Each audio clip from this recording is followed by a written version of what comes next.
Turning every struggle into rhythm begins with shifting the way you see difficulty itself. Most people freeze when challenges arrive. They tense up, hold their breath, and wait for the moment to pass.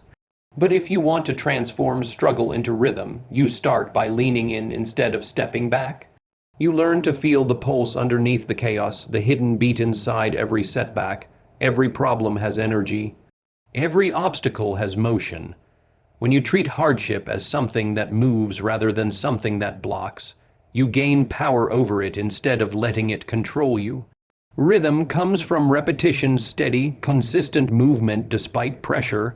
Struggles often show up in waves, and at first they can knock you off balance. But when you start tuning in, you begin to notice patterns. Stress has a pattern, fear has a pattern. Even failure has a pattern, and once you recognize that, you can match it with your own rhythm instead of letting it overwhelm you. You move with intention, not panic. You step forward with awareness, not fear. You adapt to the beat instead of fighting it, because fighting drains energy while flowing creates strength. Turning struggle into rhythm also means refusing to let setbacks disrupt your internal pace. Life pressures will try to speed you up or slow you down until you forget who you are and how you move. But rhythm is a choice. You set your own tempo. When the world screams at you to rush, you breathe and step with purpose. When negativity tries to drag you into stillness, you keep moving just enough to stay alive, alert, and focused. Rhythm is not about speed, it's about continuity. As long as you are moving, even slightly, you are still in the dance. It also requires learning to convert emotional weight into motion. Stress can paralyze you, but it can also fuel your momentum if you redirect it. Pressure becomes a drumbeat pushing you to try harder. Fear becomes a baseline reminding you that you care deeply about what you're doing. Uncertainty becomes background texture. You may not know what's coming next, but the unknown becomes part of the music instead of something to run from. You stop viewing struggle as an enemy and start using it as raw material to create your rhythm. Turning struggle into rhythm means staying grounded even when everything feels unstable. Rhythm is built from your core, from who you are when everything else is stripped away. It's the strength you've earned through past challenges, the confidence built from earlier battles, the resilience you've collected from moments you thought you wouldn't survive. When you focus on that internal foundation, you can handle whatever external noise tries to throw you off. You don't let outside chaos break your flow. You anchor yourself in your values, your goals, your heartbeat, and then move outward from there. It's also about understanding that rhythm doesn't eliminate struggle. It transforms the way you respond to it. You're not trying to avoid difficulty. You're trying to navigate through it without losing your way. When something goes wrong, instead of collapsing, you adjust your step. Instead of shutting down, you shift your weight and find another path. You treat setbacks like temporary disruptions in the music, moments where the beat changes, not moments where the song ends. This mindset keeps you adaptable, flexible, and mentally alive. Finally, turning struggle into rhythm requires you to stay emotionally open. When you shut down, you lose the ability to feel the beat. When you close yourself off, everything becomes rigid and heavy. But when you stay open to the experience, even the painful parts, you can sense the subtle shifts that help you regain flow. You notice small opportunities, minor changes, unexpected openings. Rhythm reveals itself most clearly to the person who refuses to numb themselves to the moment. Rising stronger after every fall begins with acknowledging that falling is not a sign of weakness but a natural part of forward motion. Every person who has achieved anything meaningful has hit the ground more times than they can count. But what separates them from those who stop is the decision to use the fall instead of fearing it. When you fall, you gain information about what works, what doesn't, and where your limits genuinely are. That information becomes fuel, that fuel becomes strength, strength becomes momentum. The fall, instead of being the end, becomes the moment where you gather what you need to rise with more clarity and more force than before. To rise stronger, you have to accept that the ground isn't your enemy. The ground is where you reset. It's where you breathe. It's where you take inventory of your courage. Too many people view falling as a verdict, a permanent stamp that says they weren't enough. But the truth is that falling is simply a pause, a place to reorganize your thoughts and sharpen your resolve. It's the moment where you get to choose whether you stay down or turn that impact into upward motion. When you choose to rise, you instantly rewrite the meaning of the fall. It becomes a step, not a stop. Strength grows when you push against resistance, and nothing creates more resistance than getting knocked down. Every setback puts weight on your spirit, and lifting that weight is what builds resilience. Rising doesn't feel easy because it's not supposed to be. The struggle you feel in the process is the same struggle that strengthens you. It fires up your determination, tightens your focus, and sharpens your instincts. Every time you stand back up, you're not returning to who you were. Something has changed in you. Something has thickened, expanded, or awakened. You rise with new layers of toughness that only impact can create. Rising stronger also demands emotional courage. It means letting yourself feel the disappointment without letting it trap you. It means facing the embarrassment that sometimes comes with failure and refusing to let it drown your potential. Emotional courage is the ability to experience the pain of a fall without letting the pain define you. When you embrace the uncomfortable emotions instead of avoiding them, they lose their power to control you. You become more rooted, more aware, more capable of navigating the next challenge without fear of the emotional cost. Another part of rising stronger is perspective. A fall looks different depending on how you interpret it. You can see it as proof that you're not good enough, or you can see it as proof that you're trying, stretching, risking, and evolving.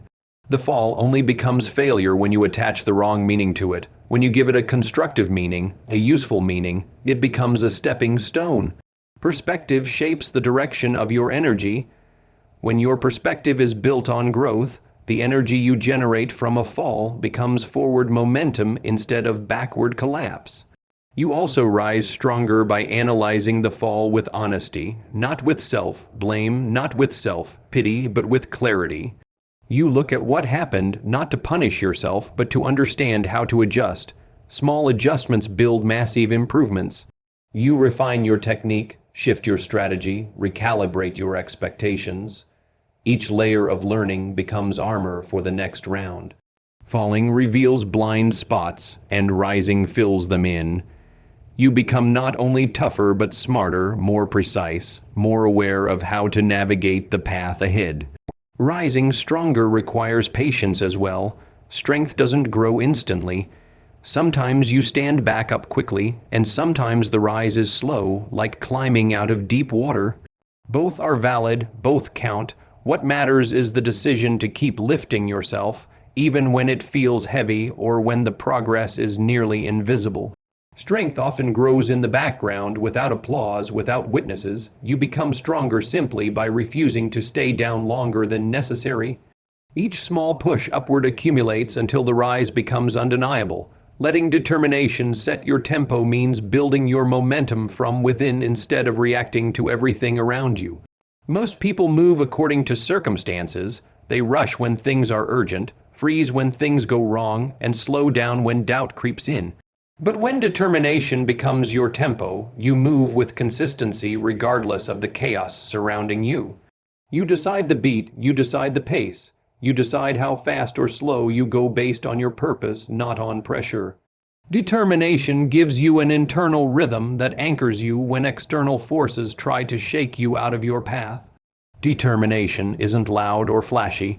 It's steady, persistent, and unshakable. It's the voice inside you that says keep going even when everything else is telling you to stop. When you let that voice lead, you become less affected by temporary setbacks and emotional turbulence. Fear might whisper, stress might shout, critics might talk, but your tempo doesn't waver because determination doesn't take commands from noise. It takes commands from your commitment. With that commitment driving your movement, you gain a sense of stability that makes you more effective even in unstable situations. Letting determination set your tempo also means resisting the urge to compare your speed to someone else's.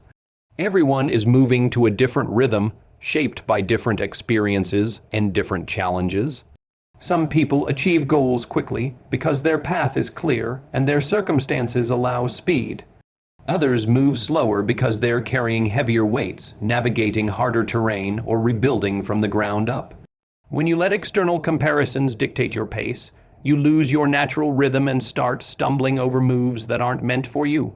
Determination keeps you grounded in your own journey. It reminds you that steady progress in your rhythm is worth far more than fast progress in someone else's. A tempo set by determination is patient but relentless. You don't rush your growth, but you also don't pause it endlessly. You keep taking steps. Small, large, messy, deliberate, whatever is necessary, as long as they move you forward. Every step becomes a statement of consistency. Every effort becomes a quiet promise to yourself. Determination doesn't demand perfection. It demands continuation. Even on days when motivation is low or energy is drained, determination pulls you into motion, even if that motion is slower than usual. What matters is that you don't break your rhythm. Determination also sharpens your focus. When you choose your tempo intentionally, you stop wasting energy on distractions. You no longer chase trends, expectations, or impulses that don't align with your purpose. You become more selective with where you place your time and effort. You protect your mental space more fiercely because you know that your internal rhythm is what sustains you. Focus becomes a natural extension of your determination. It is easier to stay centered when you move according to a rhythm you chose instead of one forced upon you. Letting determination set your tempo teaches you to adapt without losing direction. Life will speed up unexpectedly. Responsibilities will pile. Unexpected challenges will appear. But instead of losing control, you adjust your movement while staying aligned with your purpose. Your rhythm might shift, but your determination keeps the beat alive. You learn to handle intensity without burning out and to navigate slow seasons without feeling stagnant. Determination becomes the constant that guides you through every change. Finally, a tempo shaped by determination gives you emotional strength. When your pace comes from your inner drive, you don't crumble easily under pressure. You trust yourself more. You rely less on motivation and more on discipline. You build a resilience that allows you to keep going even when results are slow to appear. You stay present in the process instead of obsessing over the outcome, and because your tempo is rooted in determination, you develop a confidence that grows from consistency, not circumstance. Silencing doubt with bold movement begins with understanding that doubt grows loudest when you stand still. The moment you hesitate, the moment you pause long enough to question yourself, doubt slips in and starts building stories about what you can't do, shouldn't try, or aren't capable of. But when you move even imperfectly, you interrupt those stories before they take root. Bold movement is not about confidence you already have. It's about action that creates confidence through motion.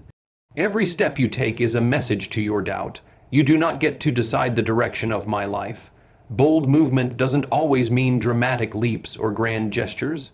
Sometimes it's small actions done with intention. It's making the call you've been avoiding, taking the opportunity you feel unready for, starting the task that intimidates you, speaking up when your voice shakes. Every bold action, no matter how minor it may seem, disrupts the momentum of doubt. Doubt thrives in silence, in overthinking, in the empty space between intention and execution. When you fill that space with action, you weaken its influence and strengthen your own. To silence doubt, you have to be willing to move before you feel fully prepared.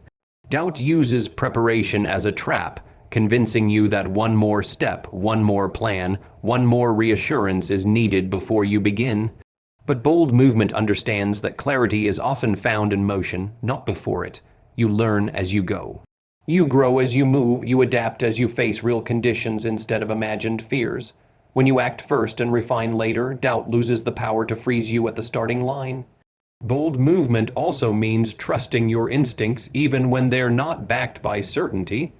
Doubt tries to make you believe that uncertainty is a warning sign, but in reality, uncertainty is simply part of any meaningful pursuit. When you dare to follow the quiet pull inside you without demanding guarantees, you develop a deeper connection to your own intuition. That connection becomes a compass that grows sharper every time you use it.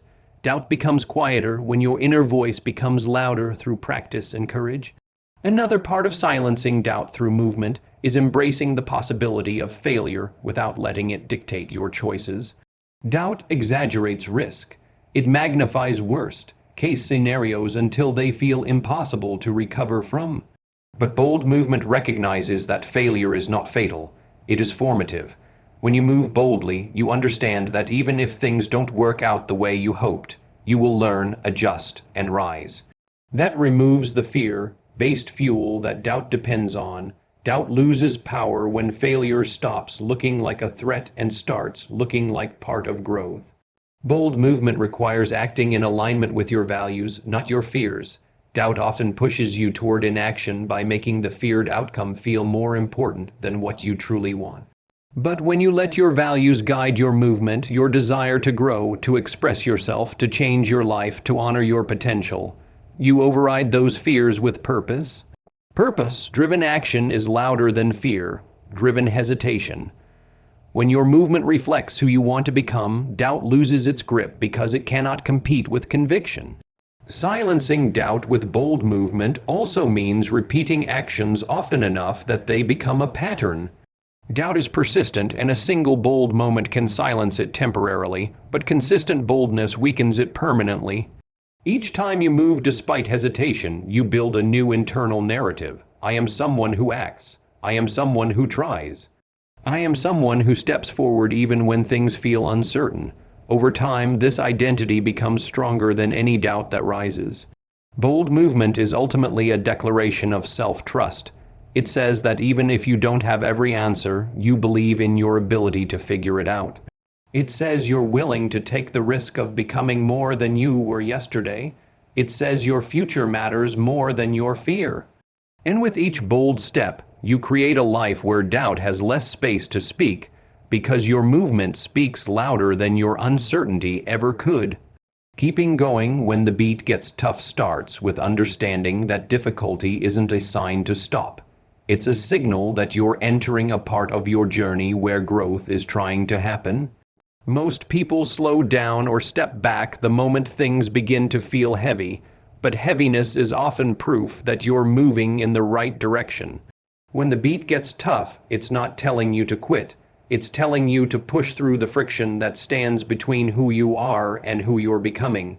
The tougher the rhythm feels, the more important it is to keep your momentum alive.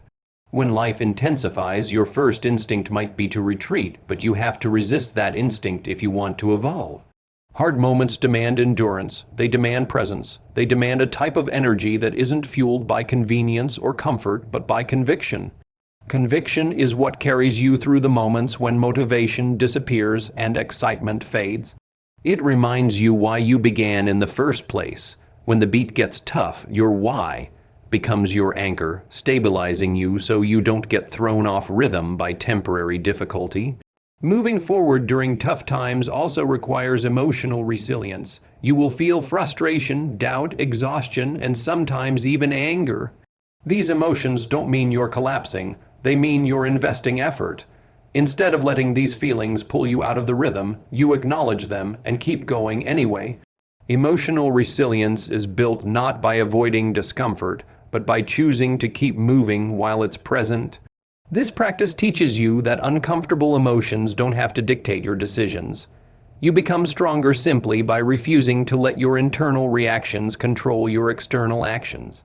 Keeping your pace when the beat intensifies also means adjusting rather than quitting. If going full speed becomes impossible, you shift into a slower rhythm, but you don't stop entirely. Tough beats don't require perfection, they require persistence. Sometimes you sprint, sometimes you walk, sometimes you crawl, but motion in any form keeps you from losing connection to your path.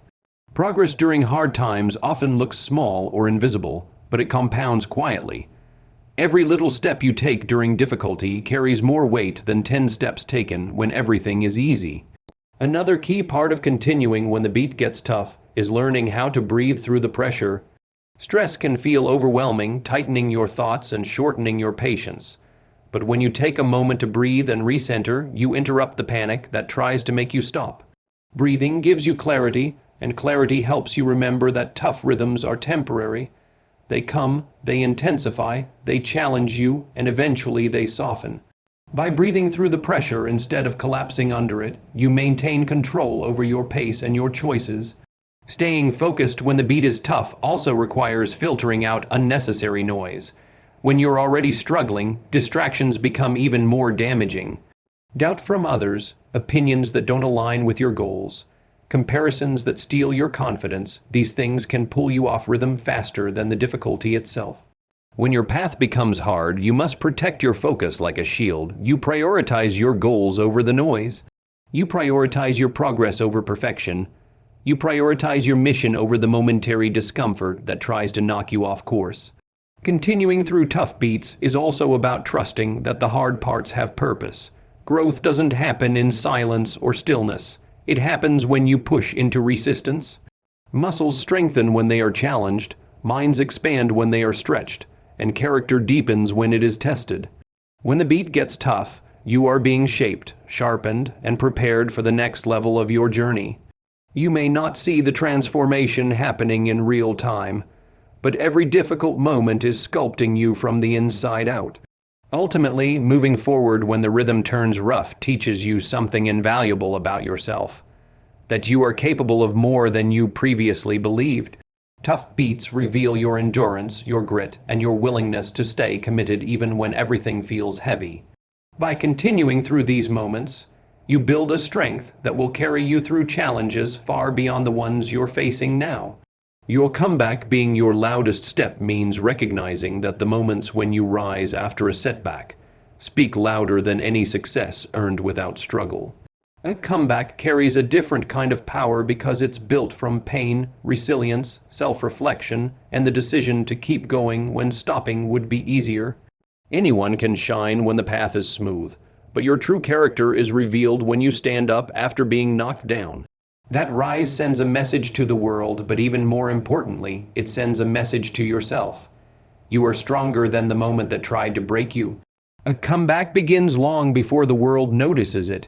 It starts quietly, often in the dark, with the simple acknowledgement that you are not finished. Even when confidence is shaken, even when the future looks unclear, you make the internal choice to rebuild. That choice is the spark. It is the moment where you refuse to let the setback define your entire story.